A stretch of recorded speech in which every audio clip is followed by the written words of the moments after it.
Welcome to Confirmation Bias, presented by the League Ambassadors. I'm Ambassador Kenny Ken, and LeBron, I just want to let you know, if you want to get across Los Angeles and not be stuck on the freeway, Western Avenue is a great street to take to get from the north end to the south end, and Pico Boulevard is a great street to take to get from the east end to the west end. And that's my confirmation bias. Preach. I'm Ambassador Junior Blue, and now that the Stanley Cup and NBA Finals are over, I'm glad I got Spectrum so I can at least watch the Dodgers, and that's my confirmation bias. I'm Ambassador Dad, and there are a few things in life that are certain. Death, taxes, and when Bud Crawford beats your motherfucking ass, the post-fight interview is going to be ignorant, and that's my confirmation bias. I'm Redo, and I'm going to call it now. In 2020, the two biggest vacation spots for Americans in the summertime will be Russia, and in the wintertime will be North Korea. And that's my confirmation bias. And I'm Ambassador Chef Curry, repping that Ghost Nation. As free agency approaches, we as fans have to keep in mind that these men are making the best decision for their lives after they retire. Not many of them are lucky enough to slip and fall into millions of dollars when their career is over, unless they're Reggie Bush. And that's my confirmation bias.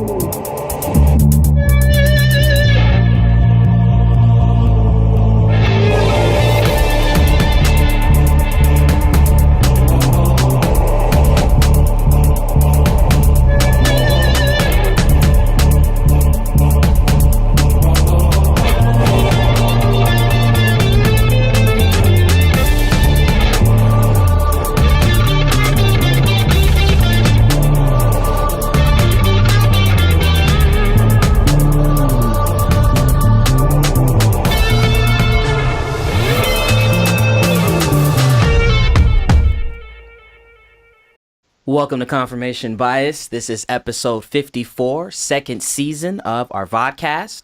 As a reminder, you can follow us everywhere on social media. Our handle is @TheLeagueAM. That's Twitter, that's Facebook, that is Instagram. Also, please check out our website, theleagueam.com, where you can view past episodes of our show Confirmation Bias, as well as our NFL show 32 Kings Road. Please check out our online blog spot, Diplomatic Immunity, which is located on our website, theleagueam.com. Finally, please subscribe to our YouTube channel, League Ambassadors. It's... Where we going? We good? Of course, it's Omar. We've got a good show today. On today's episode, we've got some big boxing news to talk about. We've got a pretty good debate topic. We've got horse racing history and some flag football. But first, Junior Blue with the hot topics. What's going on, sir? Well, last Friday, the brooms came out. And they swept away the Cleveland Cavaliers. And so let's do their post-mortem. We have, whose fault was it? Who needs to look in the mirror and say, hey, you needed to do better? Was it the coach? Could he have done something? Was really JR's gaffe at the end of game one? Did that really cost them the series? LeBron, was it his fault? Not necessarily by his play, but by his GM skills because of the way he constructed that team. So what do y'all think? I think the whole hood is involved in that fuckery. I think, one, you have to start from the top, and by the top, I mean LeBron, the GM, the coach, the face of the franchise. And not necessarily because he played poorly. He was amazing. But I do think that we can't continue to overlook the fact that the way that he plays basketball isn't always necessarily conducive to winning. He needs to conserve his energy. He needs to play off the ball. Like, he doesn't have to do everything. And I think sometimes him being a perfectionist, trying to do everything, is part of the reason why he's not as successful as he should be, and he's one of the greatest players of all time. I truly do think that. One thing you got wrong. More than one. LeBron is not the coach. LeBron is not the GM.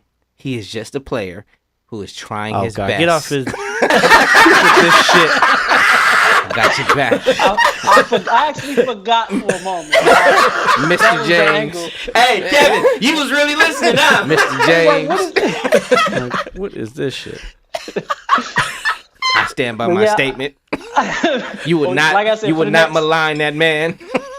The next 30 days, that's the train Omar's gonna be on, guys, to get LeBron out to LA. But yeah, I definitely agree with what Devin said, and Kobe actually came out and said it himself. Simply do less.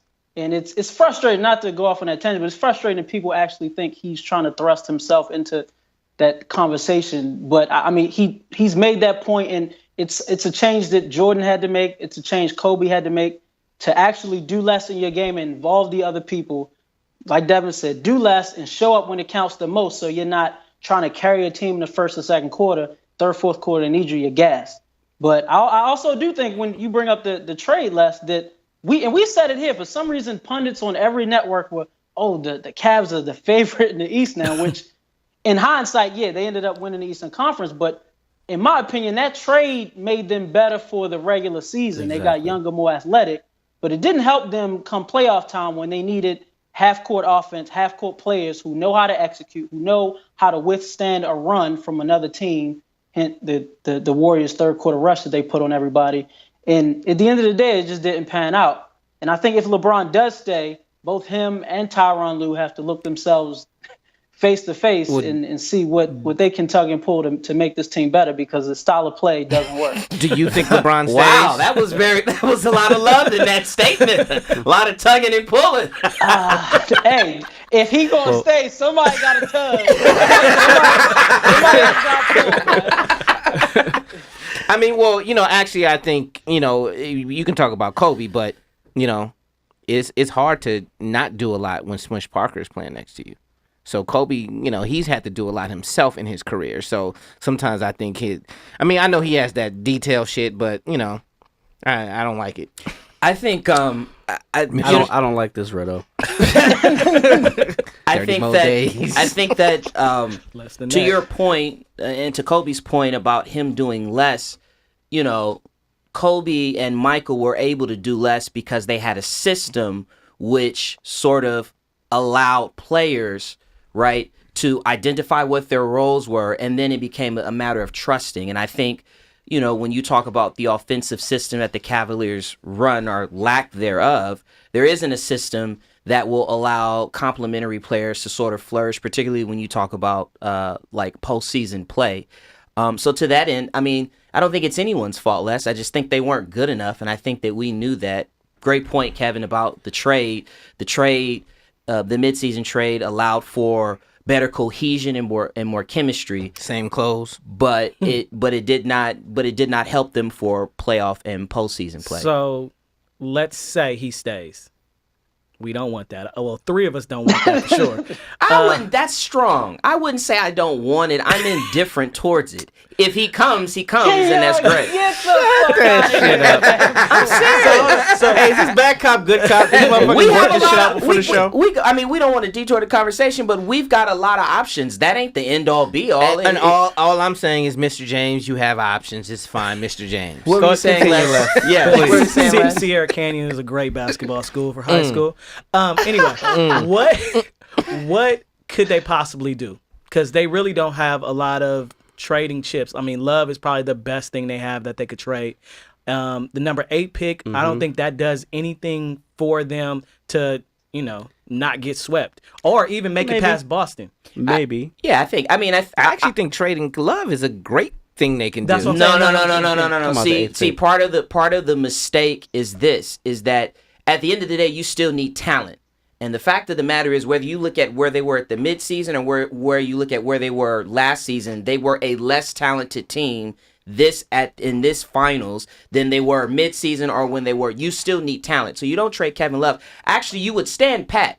The advantage that you have is that you do have a number 8 pick to add the pieces. But you would hope that the experience that Clarkson, Nance, Rodney Hood gained would help them. Hood is gone. I disagree. Would I help think them in you the trade second Kevin round. Love because it's time to Kevin Love. You get assets, and Kevin Love bring you back assets. That was the logic used for Kyrie Irving, and they didn't have. It They didn't got the help. wrong They need asset. yeah, they definitely got the wrong They need assets. defense, a wing shooter, and they need a secondary playmaker. Can they trade Kevin Love for a new owner? They can trade the eighth pick and try to get veteran pieces that aren't as old as they had before. But here's the Like problem, right? Kemba's out there. The problem with the Kyrie with the Kyrie trade was they ended up having a roster full of players that duplicated themselves. So at some point you've got to have a balanced roster. That was and that's what created the chemistry issues midway through the season. So again, trading Kevin Love, yeah, you get assets back, but it's likely that you're going to get assets that you already have on the team, rather than developing the pieces that you have and relying on the experience. And they're pretty jammed as far as cap space goes. But I think personnel. That's an understatement. I'm trying to give Cleveland hope here. Personnel wise, I think they need a primary on-ball defender like they had with Iman Shumpert and, dare I say, Matthew Dellavedova, if I pronounced that right. But because right now their best on-ball defender is J.R. Smith, and you do not want to ask that guy to make any crucial decisions. I think that can help LeBron James in terms of preserving himself, and I think they also need to add some type of height, length in the post. Tristan Thompson can't be your 5 if LeBron's your 4. Well, you're going to have trouble with Horford and Embiid moving forward. They have bad cap space because Maverick Carter is a great representative for his players. On that note, let's move on. See, when you start And going Rich Paul, downhill, and let's not forget Rich Paul. We don't want to short Rich Paul. Him too. Randy Mims, All of them. The four horsemen. Left. the 4 horsemen. Make the left, Les. Make the left. last Thursday, Alex I did say Rich Ovechkin. Paul. Alex Ovechkin, one of the best players in NHL history, got his first Stanley Cup championship. After 13 years. 13 years in the league, and he got beat up a lot of years, losing 3-1. Up 3-1, then coming back and losing. So he finally got his, and that got the whole league ambassadors thinking, what are other players that are basically first-team Hall of Famers that haven't won a chip yet and that the pressure's on? The first one, I really hate to say it, but Clayton Kershaw.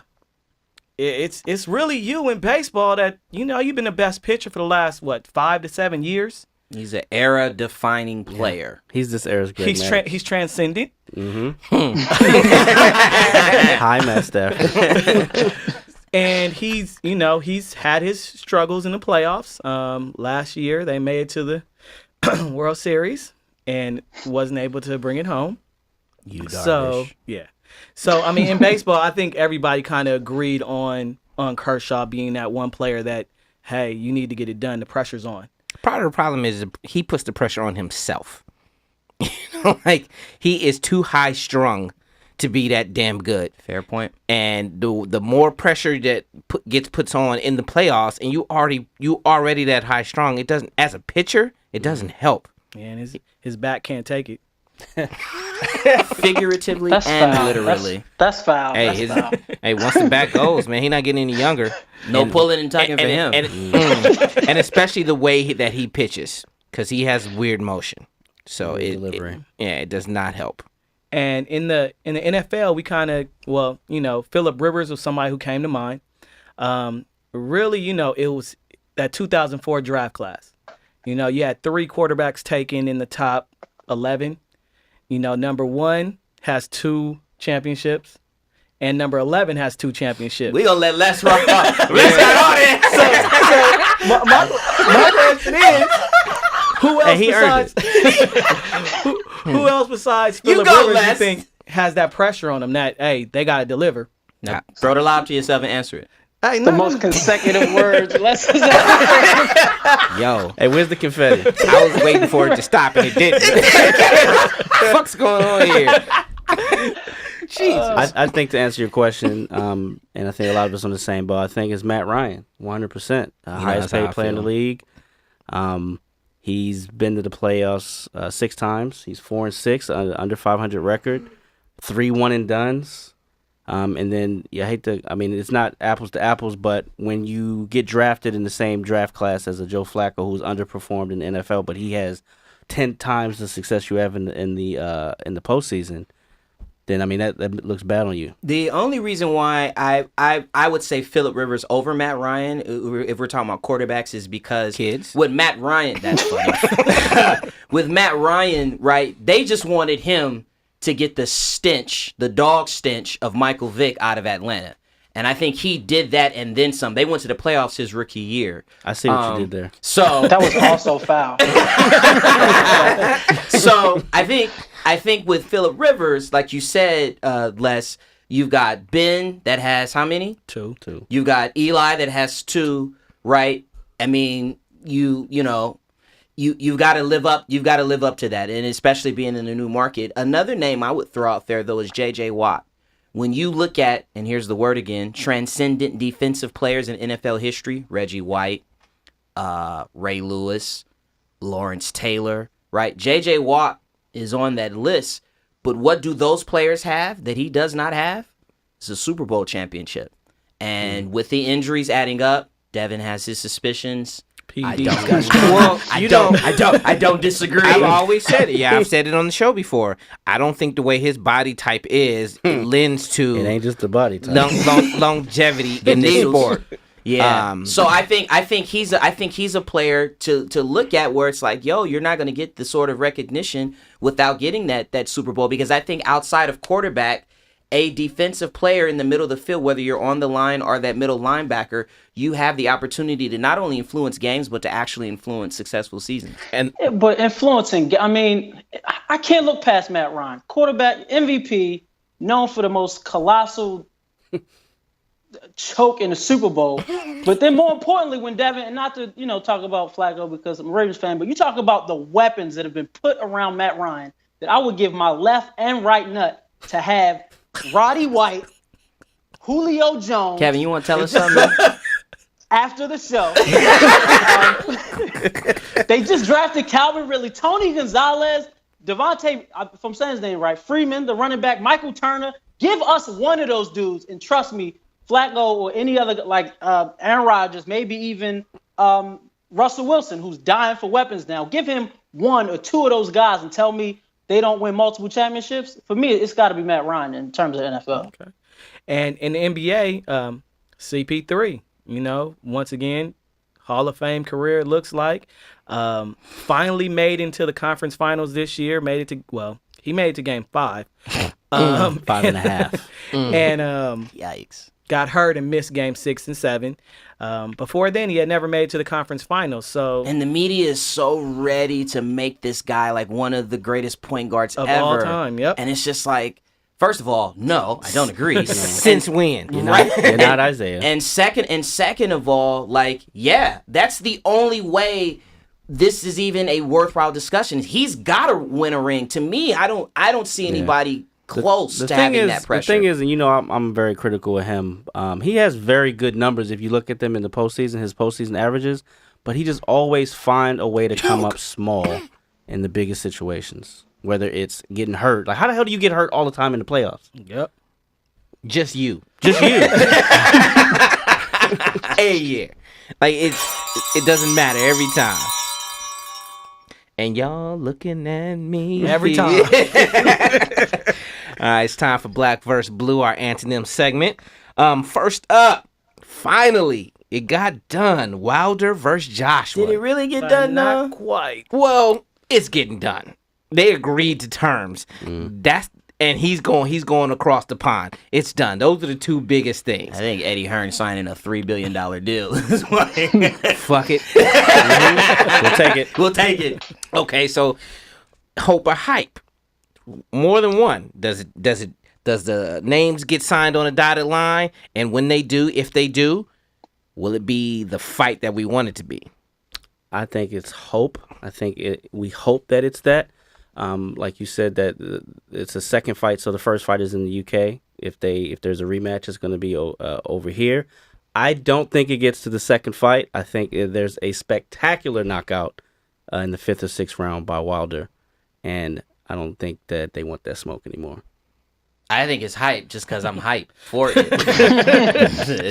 I mean, yeah, and I'm, you know what I'm also hyped for? I'm hyped for the world to be exposed to Tuscaloosa, Alabama. Speaking believer receive it. Speaking believer receive Because it. let me tell you something. The Bronze Bomber, baby. He is going to be he's going to be a legacy unto himself just for how he is going to act Yes. as the heavyweight champion of the world. Especially if he knocks Joshua out. Oh, he's gonna stone cold do it, and he's Yeah. gonna let you know that he did And it. then what might happen? I have a How many kisses does Evander Holyfield have? 9. 19. Josh Fury might jump in the ring. He might get knocked out for jumping in the ring if he jump in the ring and giving them ethics. He ain't jumping nowhere. I'm just Yeah, saying he can't barely jump. the way Deontay gonna be acting. I get it. All right, so next we got hit or flop. I'm sorry. Did you want to say something? We good, Omar. We No, got we got time. I'm rolling with you, baby. We good. All right, next we got hit or flop. I don't know if you want to say that to Kevin on today's episode. Well, I'm used to him not having pants on. Omar. It's his segment too. Come on, man. Let me go. The AFFL tournament. Say that again. AFFL. Did I say it wrong? No. I thought it was the AAFL. That's what it's on the paper. No, I think it's the AFFL. It's just a lot of F's. Flag football. They just signed a deal with to be 6 games televised on the NFL Network. Is this a hit or flop that we have these what do you call them? Old timers? Used to do. Do y'all want to see? Kevin, you should go first.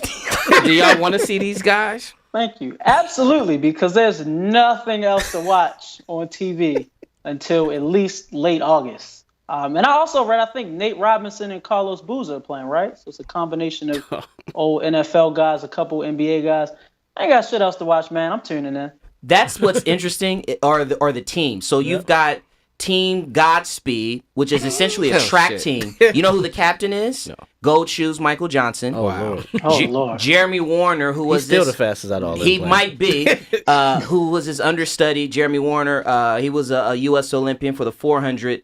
And then Javid Best, who was also a track star who played in the league for Team Godspeed? Team Godspeed, yes. And they have speed. And they have speed. Then you got the basketball players, which is the irony with the basketball players. There's 2 things. Number one, Matt Barnes is on there, and my nephew played against his sons in flag football, and yeah. But also Kerry Rhodes. Oh, really? And you know what they say about basketball players compared to football players, and Kerry Rhodes is on Hold That. The team is called Hold That. That's the Carlos Boozer. That's the Carlos Boozer, Nate Robinson team. We don't need to go any further. And you see, I'm going. Keep pushing. Team Ocho. That's Ocho Cinco's team. But you guys will be happy to know that there's a bad name baller on that team. Oh. Dookie Nacho. Nacho. Dookie's on the team. Hey, if y'all not watching by now, y'all. Dookie strikes again. So yeah, it's gonna be a hit. Kev, you got anything else to say? I do not, Omar. Thank you. You're so kind. All right, moving on to our last one. Mr. Bob Baffert. Is a gangster. I told you on Saturday, I said, when you wear a royal blue jacket with royal blue shades, you are a con artist. And you inherited that money. And look what we found out. Mm-hmm. So, in the historic Triple Crown victory of Justify, turns out his second rider... Bottom bitch. No, I'm thinking. Keep going. was playing lead blocker for Justify, which helped Justify to that victory, that end-to-end victory. Is that newsworthy or nothing to see here that Justify had help? Hell no. I didn't nobody see that shit. They did. Because they paid attention. I think it's nothing to see because that shit happens all the time. That's customary for a trainer to have 2 horses and then they, put them against each other. And it's not illegal. That's Yeah. the biggest thing. Todd Pletcher had 2 horses in the race too, Noble Indy and Vino Russo. And the plan was for Vino Russo to win. Noble Indy was basically supposed to tire out Justify, and then Vino Russo come at the end. So it's customary, as Devin said, to do this. I think it's only newsworthy because Bob Baffert's plan worked. It did work. And I'm going to say it's nothing to see here. To piggyback off of what Kenyon said, to go deeper down this rabbit hole, George Soros is a part owner in Justified. And if you know who he is, then I don't need to say anything else. So that win was paid for.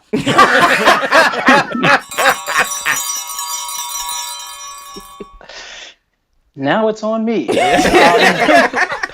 This is our Is You With It or Nah debate segment. Our participants tonight are Ambassador Dad and Ambassador Red O with Junior Blue judging.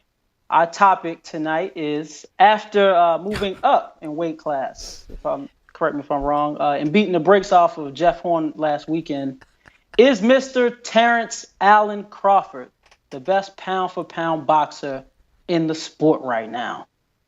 I have a coin. Omar, head or tails, call it in the air.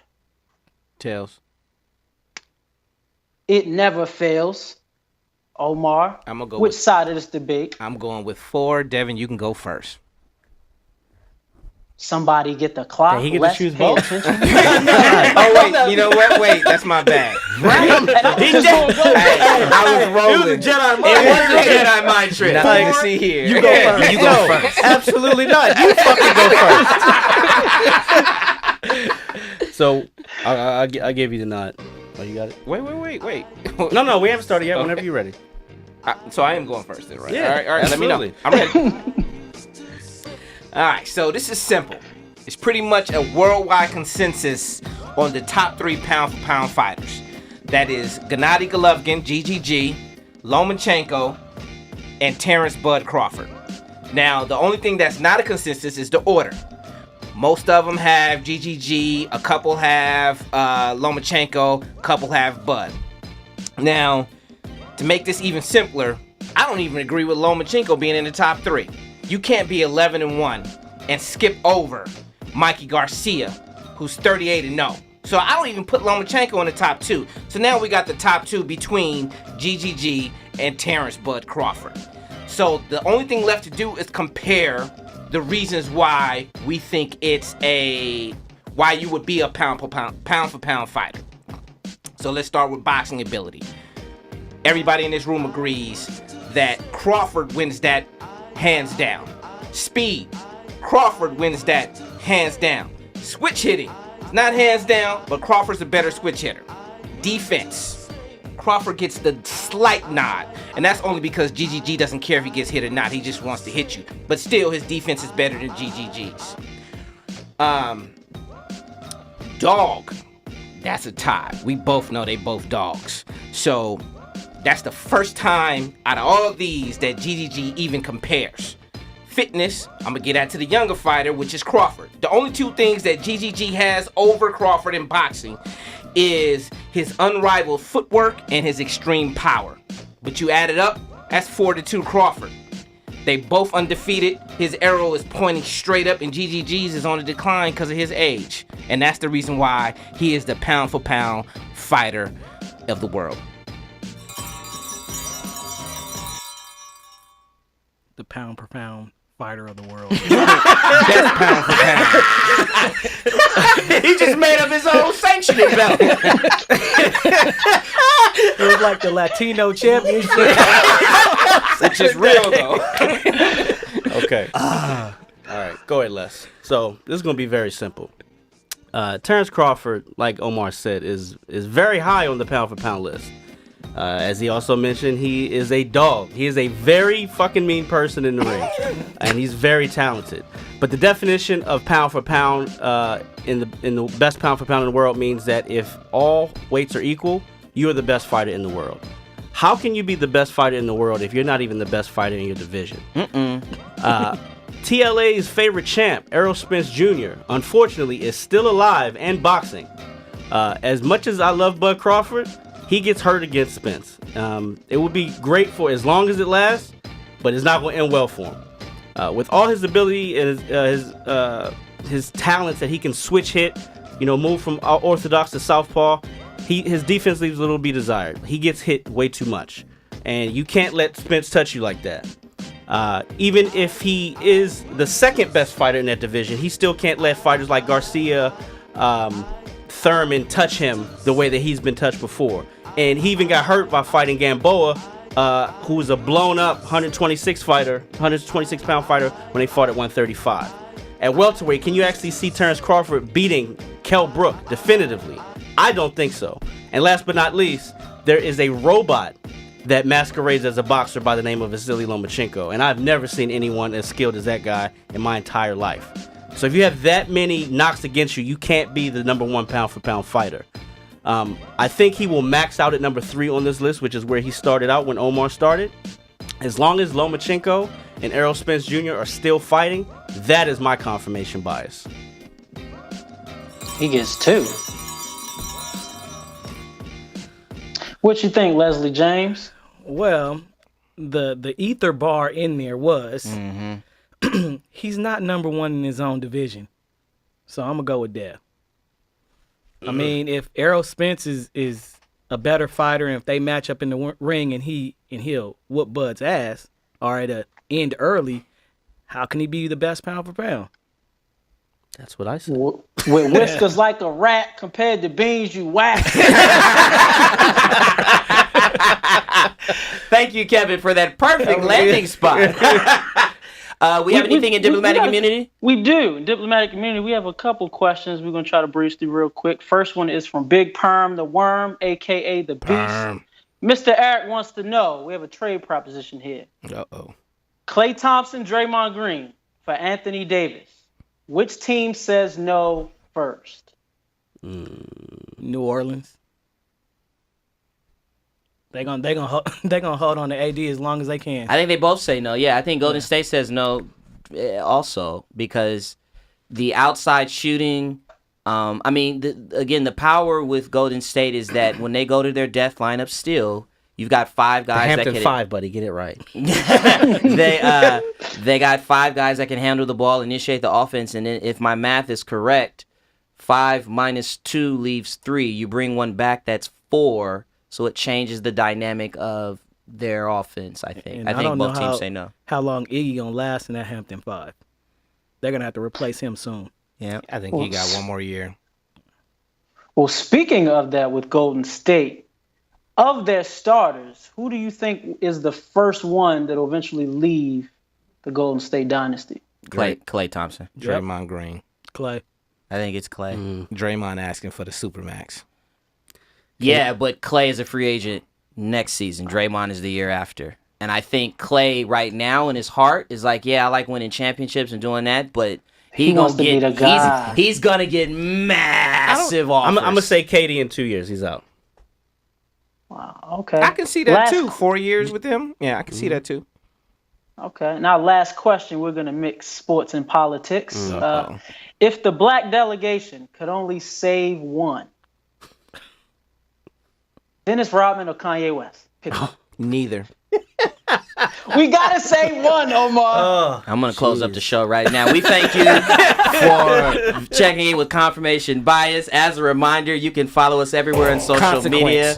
Our handle is at the League AM. Go to our website, theleagueam.com. You'll see all of our previous episodes. Also, if you got something to say in the world of sports, please make a submission to Diplomatic Immunity. Subscribe to our YouTube channel, League Ambassadors. Please check us out this Thursday. This will be our 100th podcast. 100. We're going to have something special. It's World Cup Thursday. We will see you on Thursday. Peace.